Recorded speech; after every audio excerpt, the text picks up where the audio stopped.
It is exactly 1 p.m. East African time. Good afternoon and welcome. This is KBC Lunchtime News on this 18th day of December 2025. Happy holidays. It's actually World Minority Rights Day. My name is Njue, and the lovely lady handling the sign language interpretation at the bottom of your screen is Ann Wangeshi. Straight to the news. Let's begin with politics now, where a serious political duel is unfolding in the Northeastern Kenya region, pitting Health Cabinet Secretary Aden Duale and Council of Governors Chairperson and Wajir Governor Ahmed Abdullahi. The allies are now tearing at each other over political supremacy. Wajir North MP Ibrahim Sanei has been on the offensive, hitting out at CS Duale, accusing him of being supreme in the region, demanding that all politicians must speak his language or face oblivion. According to Sanei, Duale has been on the offensive in the region's 3 counties, besmirching politicians who are not speaking his language, including Governor Ahmed Abdullahi of Wajir. But a section of leaders from the Ajuran community in Wajir are castigating the legislator, accusing him of disrespecting the president and CS Duale. The Ajuran community leaders want MP Sanei to forthwith apologize to Duale and the president, as they insist he's working at the behest of individuals who are against the president. Blind obedience is only to Allah, the Creator, the Almighty. I will never, ever give any blind obedience to anybody except Allah. If Duale wants blind obedience, psychopathy, to be a preambulator to him, I shall never be. And that should be the last thing he least expects of me. We are respecting you. The president has employed you on that position, and that's the only one position for Northern Kenya. Instead of now working for that, strengthening that respect, you're trying now to undermine the leaders. We are aware that Honorable Sanei is advancing narratives aligned with anti-government individuals and interests, using public platforms and podiums to issue inflammatory and divisive statements against the president and leaders of good standing. Sisi tunajua ya kwamba serikali hii ya rais wetu William Samoei Ruto, sisi kama jamii ya Ajuran, imetuwekea record ama historia. Tangu nchi hii yetu kupata uhuru, hii jamii yetu haikupata waziri wala principal secretary.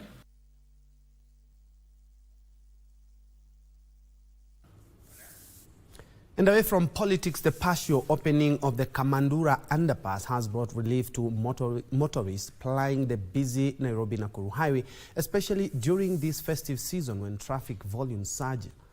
Road users and residents have welcomed the development, saying it has reduced delays and improved travel time along the stretch. Kiambu Traffic Police Commander Martha Gitau has commended the Kenya National Highways Authority for the partial opening, describing it as timely intervention that has improved traffic management and enhanced safety during the busy holidays period.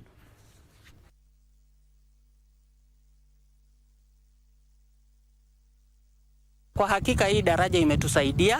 Gari zote zenye zilikuwa zinapita Motarakwa zote zimerudi pande hii na hakuna msongamano. Haziharibiki kwa sababu ya pande ile kulikuwa na mlima.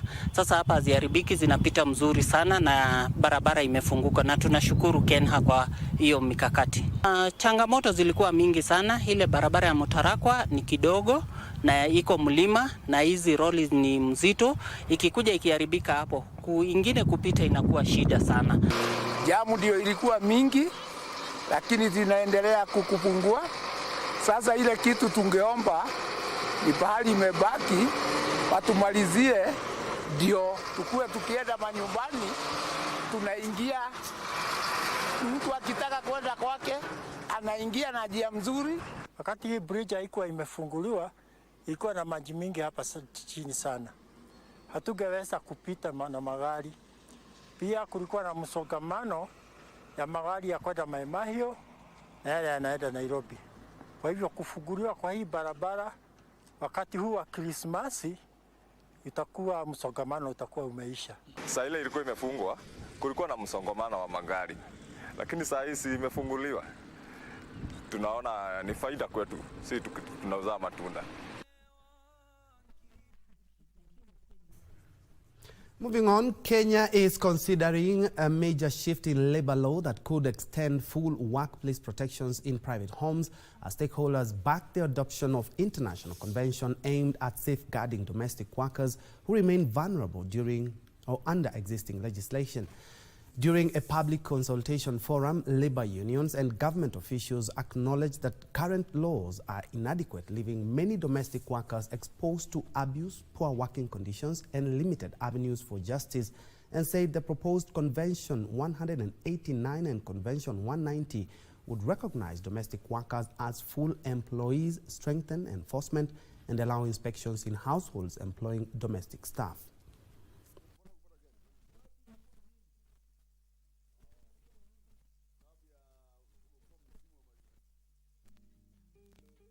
Ushafanya hizo kazi lakini bado anakuja kuongezea kazi nyingine. Maybe anakuambia ndio hapana, umemaliza kazi leo ni mapema, enda fanya nini, enda kwa shamba. Ng'ombe ziko kwa hiyo boma, anakutuma uende uchote maji upe ng'ombe. Utafute nyazi ufanye nini, upe ng'ombe. Na ambapo mkuelewana utafanya hiyo kazi ya ng'ombe na kufanya maji. Unapata mshahara wetu iko chini. Kulingana umetoka Kenya, umeenda huko nje unapata unalipwa 35,000. 35,000 na according to work yenye tunafanya huko ni kazi mingi. Kwa maana huko ni mansions. It's not like here in Kenya whereby nyumba hata iko na 2 bedrooms, hapana. They don't have contracts, written contracts that spells out this is what I'm supposed to be paid. Long hours of work. We are advocating for the full ratification, domestication of this Convention 189 for our members in the domestic sector. Mostly, their voices have never been heard. And now, with this collaboration and engagement, we are going to enhance awareness and sensitization to our people in the 12 sub-counties to make sure that they are embracing the C189 and the C90 conventions. They're not able to access certain services just because of where they work, and in terms of information they do not have that. And then the labor inspection services are not able to reach out to them. So the convention provides for inspection services to support domestic work. So it's important that then when you ratify it, we're able to apply whatever provisions that are in those conventions. To the coast now, where thousands of families in parts of Kilifi County are staring at possible hunger after a prolonged drought in the region that has left many without food and water. Constituencies such as Ganze, Magarini and Kaloleni have been hardest hit, with water pans completely dried up, forcing residents to trek long distances in search of water. The Kenya Red Cross has stepped in to distribute relief food to 187 families though local leaders warn the assistance falls far short of the growing need. The residents describing the situation as dire and blaming failed rains and interference from wildlife. Calls are now mounting for urgent government and humanitarian intervention to avert a deepening crisis. Mvua haikunyesha, hakuna maji. Wananchi hapa wanategemea kilimo na hawakuwa na mazao kwa mashamba yao, na hata kwa wakati huu pia hawataraji kupata chochote kwa mashamba yao. Kwa hivyo tunaomba wahisani popote mlipo, mwe mkikumbuka kuna hii eneo iko na shida kwa ajili ya kwamba watu wametegemea tu kilimo ya mvua kutoka kwa Mwenyezi Mungu, halafu na mifugo ndo mapato yao. Na kwa kiangazi kama hivi, watu tunapoteza karibu mifugo yote na watu wanakosa chakula. Kwa hivyo tunashukuru kwa wale ambao wametukumbuka na kutuletea chakula. Though tumeshukuru tumepata, lakini ni kichache.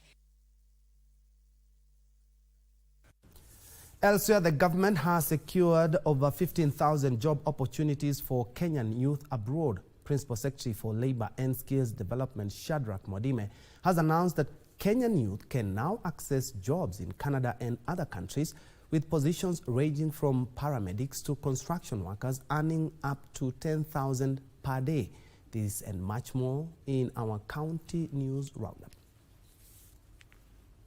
Speaking to young people in Veruga Bundanyi, Principal Secretary for Labor and Skills Development Shadrack Modime said the government is shifting its labor migration focus from Arab nations to European countries, following challenges faced by Kenyan workers in the Middle East.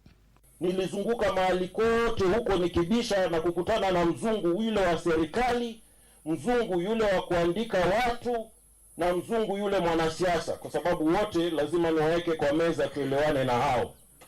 Na nikawaelezea kuhusu wa Kenya, vijana wetu ambao wanahitaji kupata kazi za kutosha, sio zile tu za kiholela, lakini mtu ni graduate aende apate kazi pengine kwa health sector. Na wamenifungulia tayari nafasi karibu 5,000 za paramedics. Sikizeni. Kazi karibu 10,000 za wale wa ujenzi. Nilisikia Director Machia akizungumza mambo ya ujenzi hapa. Mtu anapata 2,500. Huko ni zaidi ya 10,000 kwa siku. Elsewhere, Machakos Governor Wavinya Ndeti has urged motorists to obey traffic rules to curb accidents during this festive season. Wakati huu ni wakati wa Christmas. Mumeona tumepata ajali mingi sana kwa barabara. Tafadhali, let us just be very careful on the road. Kama ulikuwa unataka kuenda safari na uko na haraka, ungeanza jana. Sio kwanza leo na uende ukikimbia. Ukienda ukikimbia, utakufa kwa njia. Kama ni kutaka safari, anza safari mapema. Kama sio hivyo, uende polepole kwa barabara. Meanwhile, residents of Mnyeki village in Olkalau, Nyandarua County now have 25 million shillings dispensary officially opened by Governor Kiari Badilisha. The facility, which includes a youth playground, is part of the county's effort to expand healthcare and curb drug abuse. People of this area were going for 12 kilometers to seek for medical services at the JM hospital, which should be a referral hospital. And therefore, this hospital has come to cut that distance from an average of 3, maximum of 5, those who will be traveling the farthest.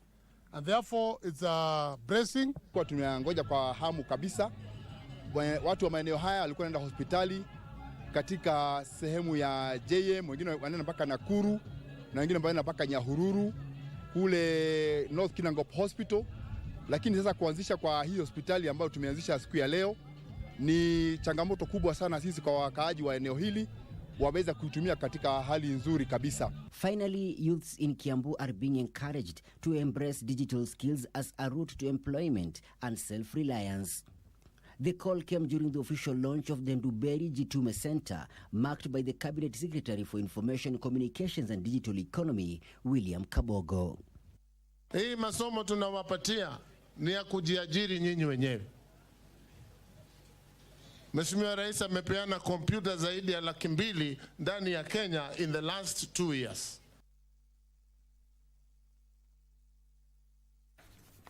In other news, Kenyan environmentalist and 72-hour tree-hugging world record holder Trufena Muthoni has been awarded a full scholarship of her choice by Mount Kenya University during an educational event where she was hosted by the university's principal corporate communications and alumni relations professor Peter Wanderi. She said the move will empower Trufena to continue inspiring more youth and take up active roles in matters of environmental conservation. On her part, Muthoni welcomed the kind gesture from the higher education institution, saying it's critical in her quest to gain formal knowledge to strengthen her environmental advocacy. Take a look.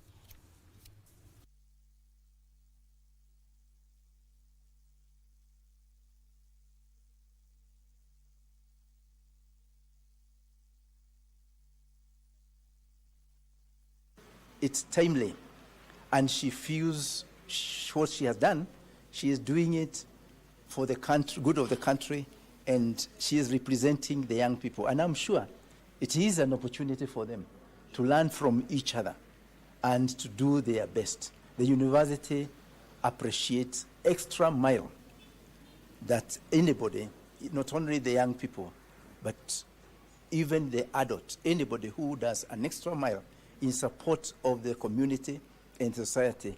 This opportunity is a powerful reminder that when young people step out in purpose, their efforts are seen, valued, and supported. The tree I planted represents more than an environmental act. It symbolizes growth, the responsibility, and the future we are nurturing together. Just like that tree, I'm committed to growing through education and using the knowledge I gain to create a lasting impact. Quite commendable. Moving on, a Naivasha court has given the Director of Public Prosecution, DPP, 2 months to release a file in which a 73-year-old man is charged with planning to murder 5 members of his family. The 72-year-old Francis Muya, who is the main suspect, faces 5 counts of conspiracy to murder, while the daughter and her fiancé, all in the US, are wanted for similar charges. The court further wants the DPP to declare the progress made in extraditing 2 suspects who are currently living in the USA and are wanted in regard to the case. We have gotten to that point now where the file has gotten to hearing and we're still getting submissions from the prosecution that the file is still pending before the director. So we mentioned the matter on 18th of February. I have taken into consideration everything I've said. I have not put on record that which I said earlier, for the reason that I think I was just counseling my younger brother, Mr. Njue, to counsel his client. I think it's not right for me. I felt very infringed.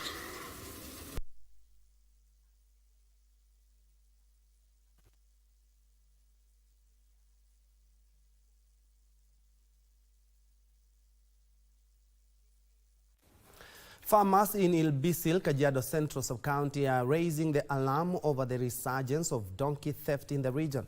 The agitated herders spoke during a donkey vaccination exercise where they suspect the stolen animals were being ferried to the neighboring country of Tanzania. Veterinary doctors have urged the security agencies to move with speed to curb the vice, which they say is rising at an alarming rate, causing losses to herders. Kwa hivyo tumeona kama punda imekuwa msaada sana kwa maboma saa hii. Pia mtoto akirudishwa nyumbani kama hauna ng'ombe, unauza hiyo punda yako na mtoto anarudi shuleni. Na saa hizi tumeona kwamba kuna cartels ama kuna wezi ambao wameanza kujitokeza kuja kwa sababu wameona manufaa ya punda imepanda sana. Na ningependa kutoa onyo ya kwamba wale wote ambao wanahusika na mambo ya wizi ya punda, na ningependa kuonya kwamba chuma chenu kimotoni. Na yetu ni kuwahimiza waendelee hivyo na waendelee kuungana pia na wadau wengine ambao wako kwa idara ya security.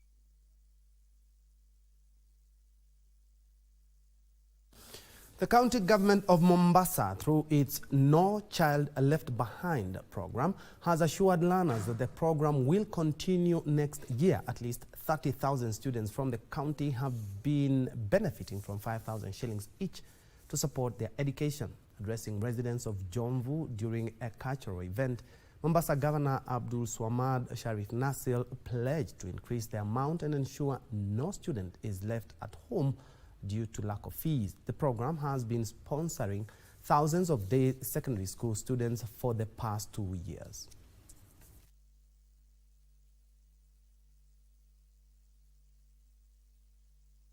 Tukifanya 5,000 kila mtoto bila kuchagua, watoto wote takriban 30,000 nao walikuwa wakisomeshwa na serikali ya kaunti. Panapo majaliwa tuangalie na mambo ya fedha, tukiweza kuiongeza tuiongeze, mwaka huu nyingine tuweze kuiongeza, ifike siku ya kwa mambo ya pesa yasiwe ni sababu kwa nini mtoto katika Mombasa hawezi kusoma. Mzungu akija mamtalii, akija White Sands, akiona sunny beaches, akila kwa mahoteli makubwa, lakini ipitishwe kwa county government local content kwa hawezi kurudi zake mpaka atembelee moja ya katika sehemu asilia za Mombasa, na mojawapo tunataka iwe ni Jomvu, wapate pesa za kigeni na wao waendelee kama vile watu wengine wanavyoendelea.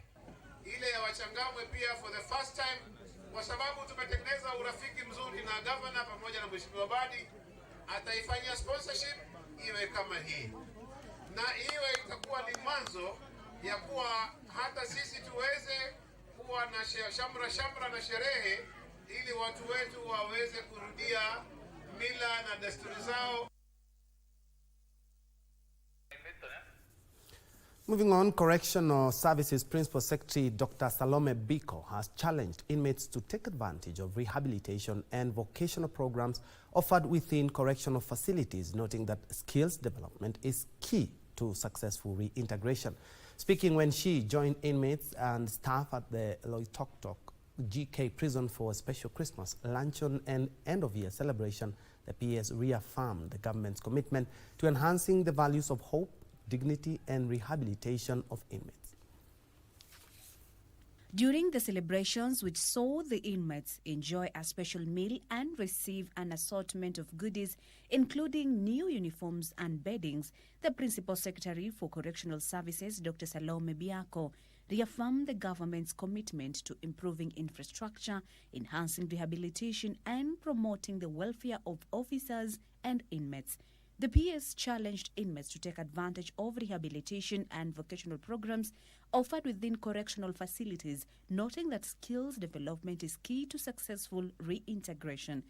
Mujiamini na mkubali mbadilike, mkubali kuwa mkitoka pale nje, nitapata one day walimu, mapasta, politicians, nitapata priests kama hawa, nitapata nani ni wengine ni akina nani?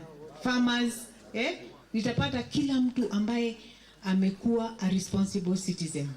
Biko further urged probation officers to rededicate their efforts to the collective responsibility of administrating justice. I want to encourage you, keep working hard, keep being selfless, keep being committed as you are committed. This work is worthwhile. This work is a vocation. This work is blessed by none other but Jesus himself. I was in prison and you visited me. See, hii ni kazi nzuri. So take pride in your work. She was accompanied by probation officers, Deputy Commissioner General of Prisons, member of the National Government Administration from Oloitoktok, and other officers from the State Department for Correctional Services. Kasichana Masha, Lunchtime News. Now, a section of the Kenya Union of Post-Primary Education Teachers, KUPPET, in Migori County has urged the Teacher Service Commission, TSC, to fast-track the retooling of senior secondary school teachers ahead of the expected admission of grade 10 learners in January 2026. Led by KUPPET Migori branch candidate Henry Otunga, the teachers said timely preparation was critical to ensure a smooth transition. The teachers also appealed to the Ministry of Education to release capitation and other operational funds promptly, warning that delays could disrupt learning activities and school operations. As TSC is preparing to retool our teachers so that we are ready to handle the students as they come in, we are also telling the Ministry of Education to release funds in time so that nothing is left behind. As the teachers are ready, so there must be funds and infrastructure to run the programs that are going on.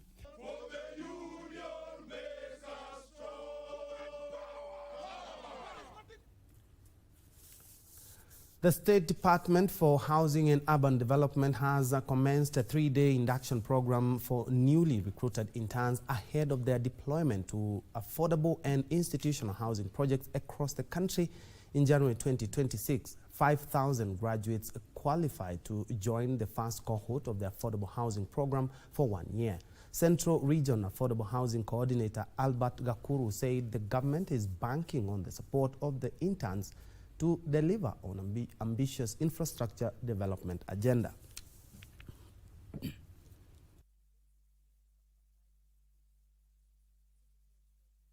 We want them to come, work with our consultants, work with our technical team so that they can get now knowledge, practical knowledge by working on a site, supervising a building, inspecting a building, and also in guiding the contractors so that they can be able to deliver these projects that we have.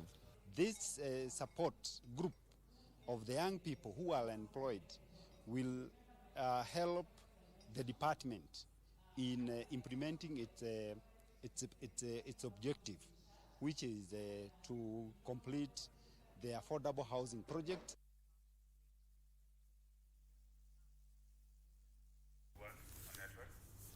And the fight against a female genital mutilation FGM in Kuria, Migori County has incorporated the digital space as campaigners enlist young people and social media influencers to help counter the practice by sharing anti-FGM messages online and challenging cultural norms. The shift comes amid a surge in cases in the region, with more than 200 girls reportedly fleeing their homes to seek refuge in rescue centers to escape being cut. Pan-African Women Association Power External Coordinator Benta Thiambo said that despite years of awareness campaigns, deep-seated cultural beliefs and cross-border practices continue to undermine efforts to end FGM, prompting activists to adopt new tech-driven approaches to protect girls and change mindsets. Something which is going to take years, despite what we do on the ground. Ile ambapo ningeweza kuongea na Wakuria ni kwamba wakati huu wa FGM imeshapitwa na wakati. Wajaribu sana kulea watoto wasichana, wajaribu sana kusomesha hawa watoto wasichana, ndio itakuwa jamii ya kesho. Kwa sababu yale ambao mababu walifanya ni wakati huo, na ilikuwa na maana yake wakati huo. Lakini sasa hivi mtoto wa kisichana hawezi simama na kusema kwamba yeye alienda FGM hata mbele ya community ya watu wengine. Hiyo ni kitu ambayo iko pale Kuria na inaendelea pale, lakini pia wajua wana riski hawa watoto.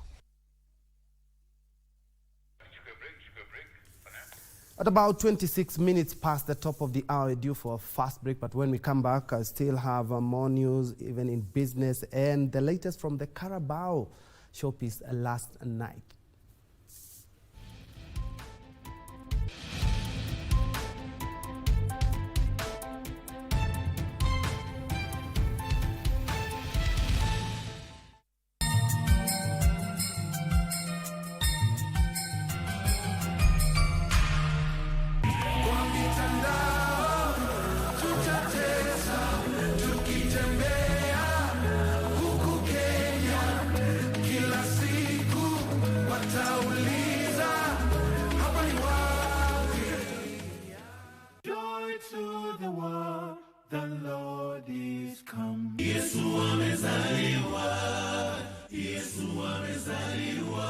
The holiday season is here again. It's family time. Oh yes, it's a season to be jolly. And so, grab a seat, relax as your favorite Christmas hosts line up to indulge you this year. It's about to go down. There's a lot of food and drinks to go around. It's delicious. Great music for the soul. It's unbeatable. It's joyous. It's Christmas on KBC Channel 1.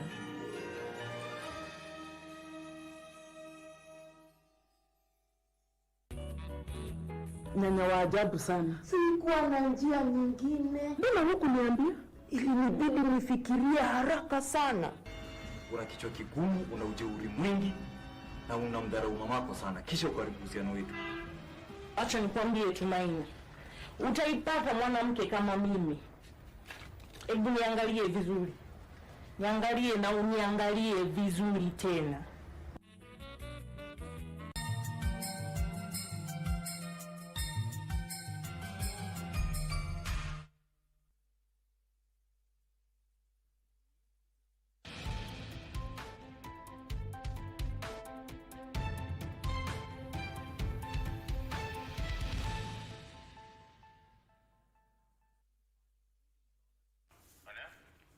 Welcome back to KBC Lunchtime News. Many thanks for keeping it tuned.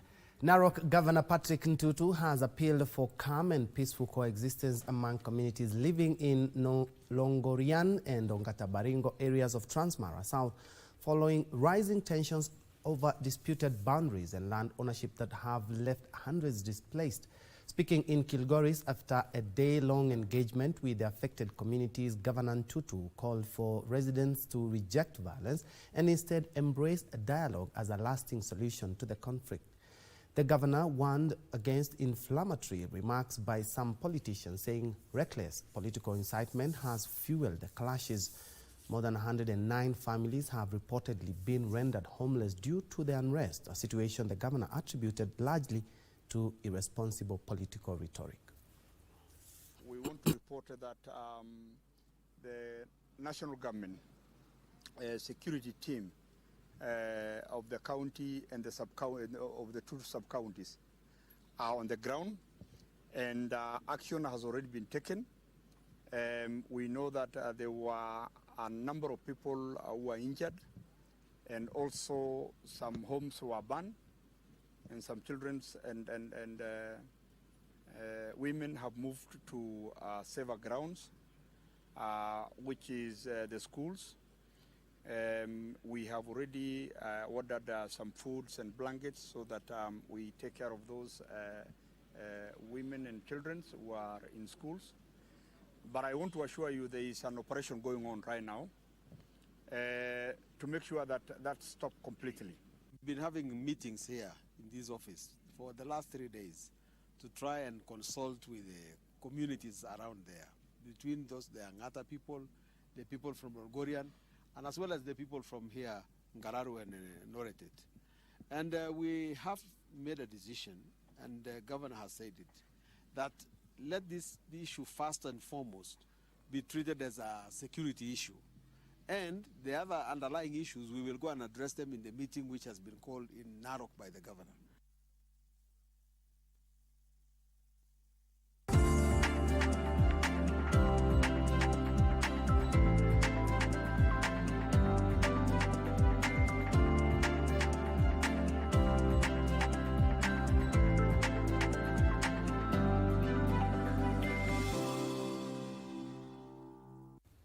Time to make sense of shillings and cents in business. Airtel has entered into an agreement with SpaceX to introduce Starlink direct-to-cell satellite connectivity across all its 14 countries in Africa it has operations in. Under the partnership, Airtel subscribers using compatible smartphones will access network connectivity via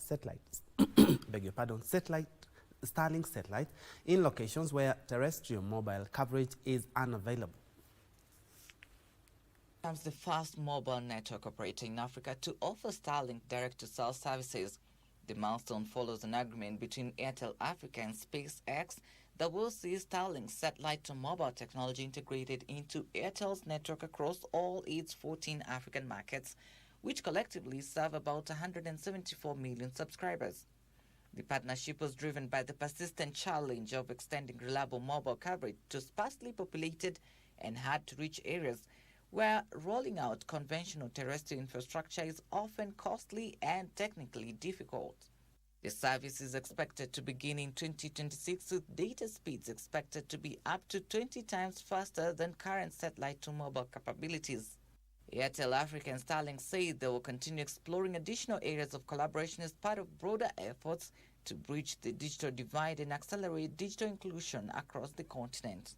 Trevor Njue for Lunchtime News. Further afield, President Donald Trump has signed a proclamation expanding the list of countries subject to full or partial entry restrictions to cover around 40 countries effective 1st January 2026.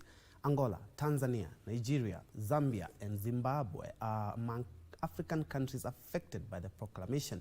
Here are the details of this and other stories in our business roundup. U.S. President Donald Trump signed a proclamation expanding and strengthening entry restrictions on nationals from countries with demonstrated persistent and severe deficiencies in screening, vetting and information sharing to protect the nation from national security and public safety threats. The U.S. administration also partially restricted and limited the entry of nationals from 7 countries who also pose a high-level risk to the United States: Burundi, Cuba, Laos, Sierra Leone, Togo, Turkmenistan and Venezuela. The newly signed proclamation adds full restrictions and entry limitations on 5 additional countries based on recent analysis: Burkina Faso, Mali, Niger, South Sudan and Syria. It adds partial restrictions and entry limitation on 15 additional countries: Angola, Antigua and Barbuda, Benin, Cote d'Ivoire, Dominica, Gabon, the Gambia, Malawi, Mauritania, Nigeria, Senegal, Tanzania, Tonga, Zambia and Zimbabwe. Under the latest policy, the number of countries subject to partial entry restrictions has increased from the previous 20. It also adds full restrictions and entry limitations on individuals holding Palestinian Authority-issued travel documents. The administration also posed full restriction on entry limitation on 2 countries that were previously subject to restrictions: Laos and Sierra Leone.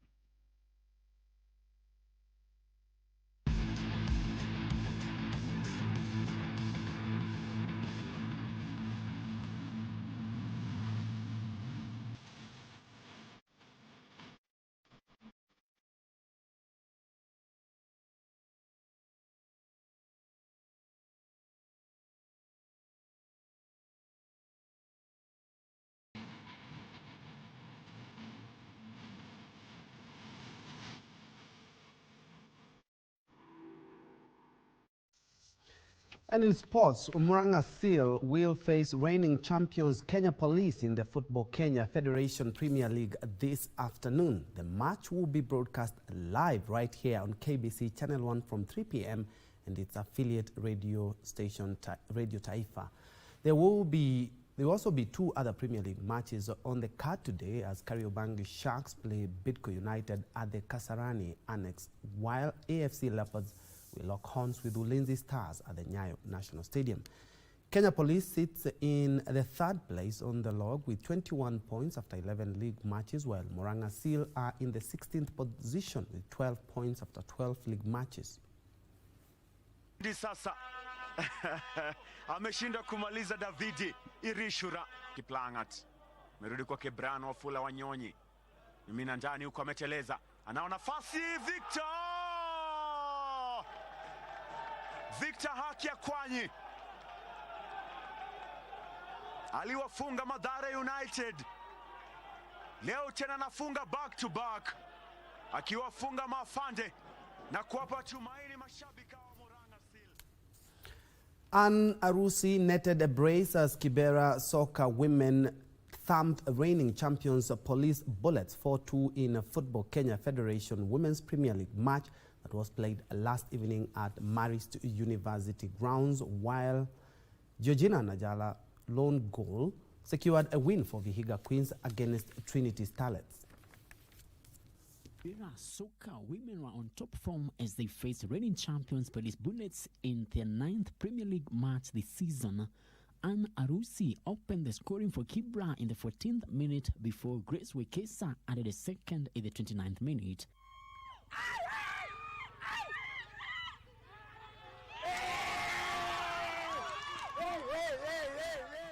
During the second half, Police Bullets pulled back a goal through Elizabeth Ochaka in the 50th minute.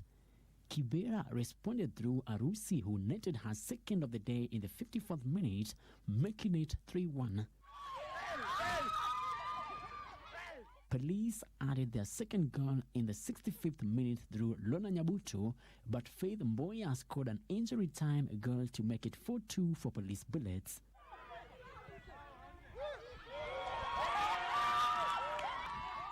We were really motivated for this match.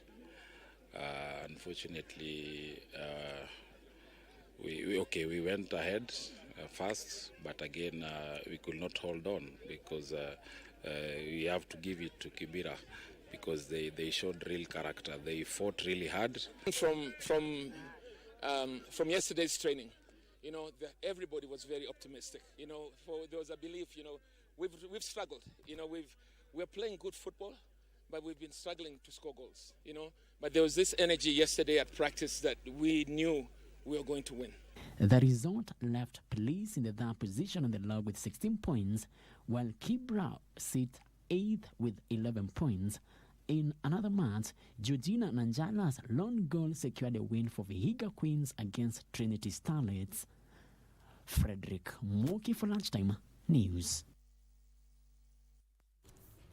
To athletics now, where the NN running team, which is a sports partnership foundation with Kenya's Eliud Kipchoge, has announced the transition of partnerships within the team. At the end of 2025, NN Group will change its role from title partner to founding partner, while the title partner set to be announced on the 5th of January 2026. At the end of the year, Ineos will complete its 6-year partnership with the NN running team, whose monumental partnership saw Eliud Kipchoge break the 2-hour barrier at the Ineos 159 Challenge in Vienna, Austria in 2019. After this historic feat, Ineos continued to support the team at large. The partnership focused on athlete support, performance, innovation, and knowledge sharing. To the history books in Vienna, 1:59:40, the unofficial time. The first man to run a marathon in under 2 hours. One final lung-busting stride for Kipchoge. One giant leap for human endeavour. And you know, Kipchoge was... And Manchester City will face holders Newcastle in the Carabao Cup semi-finals after the two teams won their respective quarter-final clashes last night. Ryan Cherky's Thunderbolt strike helped Manchester City overcome Brentford 2-0, while Newcastle claimed a 2-1 win over Fulham. Chelsea will either meet Arsenal or Crystal Palace in the other two-legged last four tie, with the two set to meet on Tuesday next week. Oh, yes, yes, yes, yes. Ryan Cherky. We know what a very, very special talent we have here. And Riders plays it into Savinho, and Savinho can dart forward down the left wing. And here he goes, Savinho, taking on, beating his man, deflection, in! It looped up into the air, off the deflection, goes behind the goalkeeper. It's an own goal, or is it a Savinho goal? It might well be given to Savinho. Share. There's one of those long-range passes in behind Robinson for Murphy. Low cross, Wissa! Johan Wissa, on his first start for Newcastle United, has got his first goal in black and white. BBC Radio Newcastle, and get the black and white view on tonight's game from there. Fulham cross, and Lukic has equalised. Such a simple header, and he was totally free in the middle. Here's the corner. Tanali. Oh, yes! Oh, they've got it!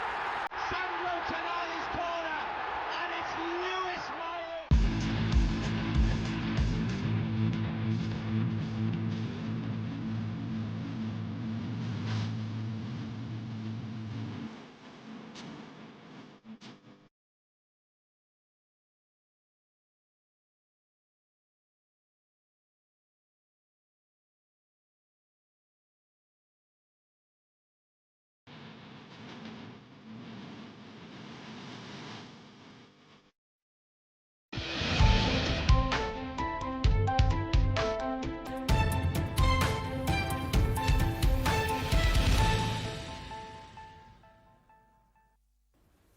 Very well, and before I leave you, allow me to read this one more story where sugarcane production in the country is taking a new turn with the adoption of new tissue culture sugarcane seed varieties. Crevation International, in collaboration with Chinese investors, have introduced two new sugarcane varieties designed to ensure near early maturity, drought and disease resistance, and high sucrose content to boost farmers' incomes.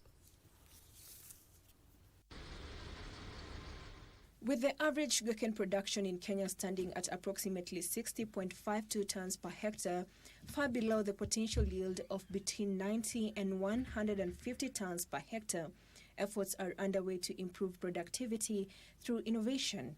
With approval from the Kenya Plant Health Inspectorate Service, Liu and his team leased 50 acres of land in May 2022 in the Kambiamoto area Rongai constituency, Nakuru County, to showcase the performance of the new sugarcane varieties.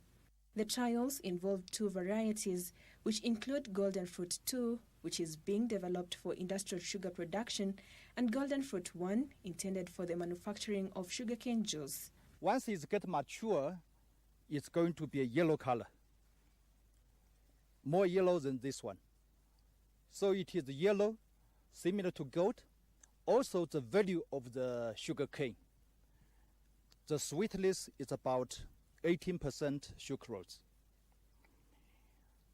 and yielding about 60 tons per acre.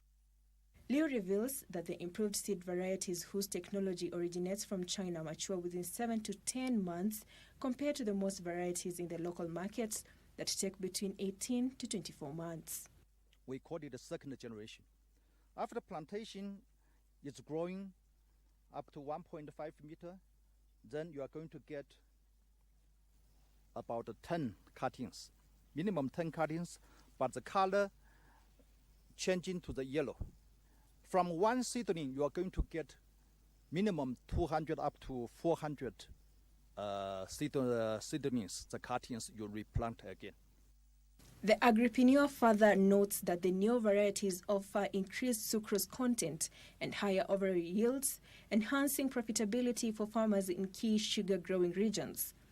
Trials have established that the Golden Fruit 2 variety contains up to 80% juice content, while the Golden Fruit 1 variety up to 15 tons of refined sugar from 100 tons of sugarcane, attributed to at least 50% higher sucrose levels than traditional seed varieties.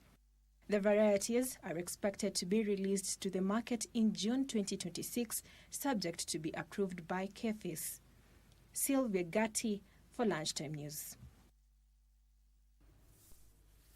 And on that sweet note, a report by Sylvia Gatti, we've come to the end of Channel 1 Lunchtime this 18th day of December 2025. Many thanks indeed for joining us. But don't forget, we have a tantalizing match that will pit Murang'a Seals against the Kenya Police that will be broadcasted right here on KBC Channel 1 at about 4 p.m.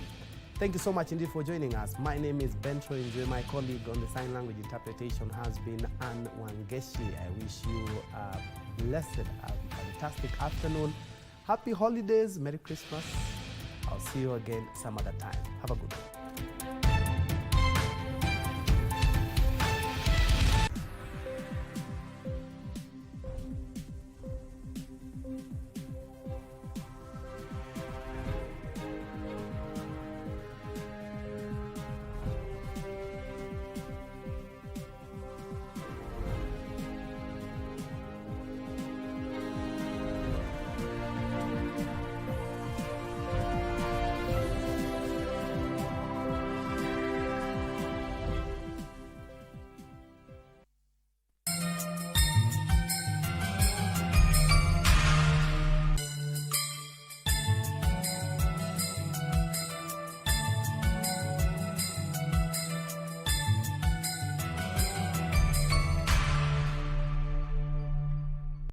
Defending champions, Kenya Police face Murang'a Seals in a crucial SportPesa League match this Thursday.